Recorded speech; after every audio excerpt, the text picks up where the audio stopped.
আপনার ছেলে বৌমার জন্য পুজো, সন্তান সন্ততি লাভের জন্য যজ্ঞ করব। জ্ঞানে অজ্ঞানে ওরা তো কিছু দোষ করেই ফেলেছে। ভগবানের কাছে গিয়ে ওরা বিয়ে ভাঙার কথা বলেছে, তাই একটা অশান্তির ছায়া ওদের উপর সবসময় কাজ করছে।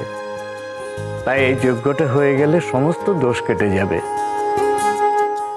ওদের জীবনে সুখ শান্তি বিরাজ করবে। আর সময় তো কম হলো না, এবার আপনার নাতি নাতনির মুখ দেখার ইচ্ছা হওয়ার কথা। আপনি হবেন ঠাকুরমা আর আপনি হবেন বড় মা। কি ভুল বললাম?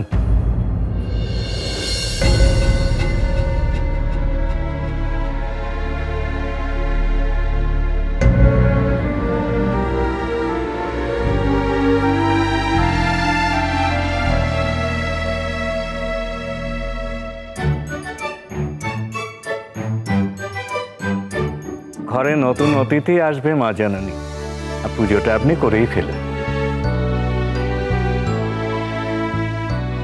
কি ছোটু, তুমি কিছু কও? আমি আর কি বলবো দিদি, উনি বলছেন পুজো করলে নাকি সব অশান্তি দূর হয়ে যাবে। Maybe he is sure, but I don't believe all this. আপনারা এত ধার্মিক মানুষ, অথচ আপনাদের বাড়ির ছেলে এমন ধরা কেন? কিছু মনে করবেন না পুরোহিত মশাই, উনি একটু এরকমই। না না, এ তো মোটেই ঠিক কথা নয়।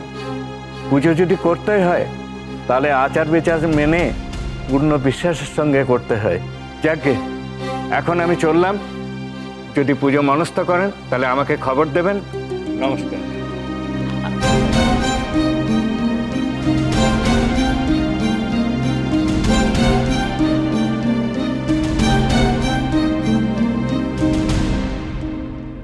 ছোটু, কাইল পূর্ণিমা আছে, বাসায় দুইখান পুজো হইব। একখান নারায়ণ পূজা আর একখান তোমাকে দুইজনের লিগা পূজা হইব।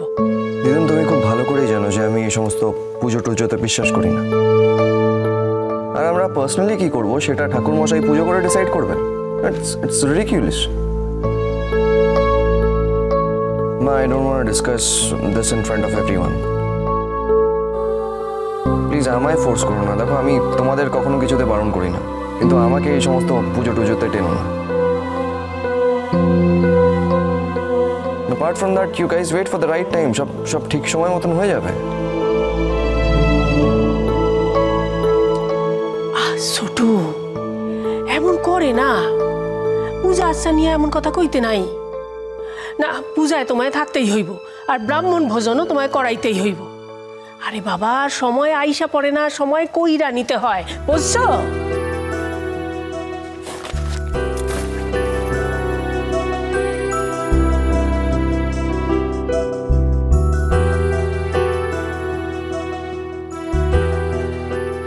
পাখিমা, শুনে যাও।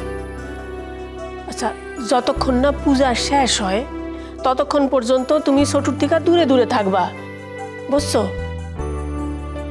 আর আমিষ খাবারের দিকে ফিরাও চাইবা না, ঠিক আছে?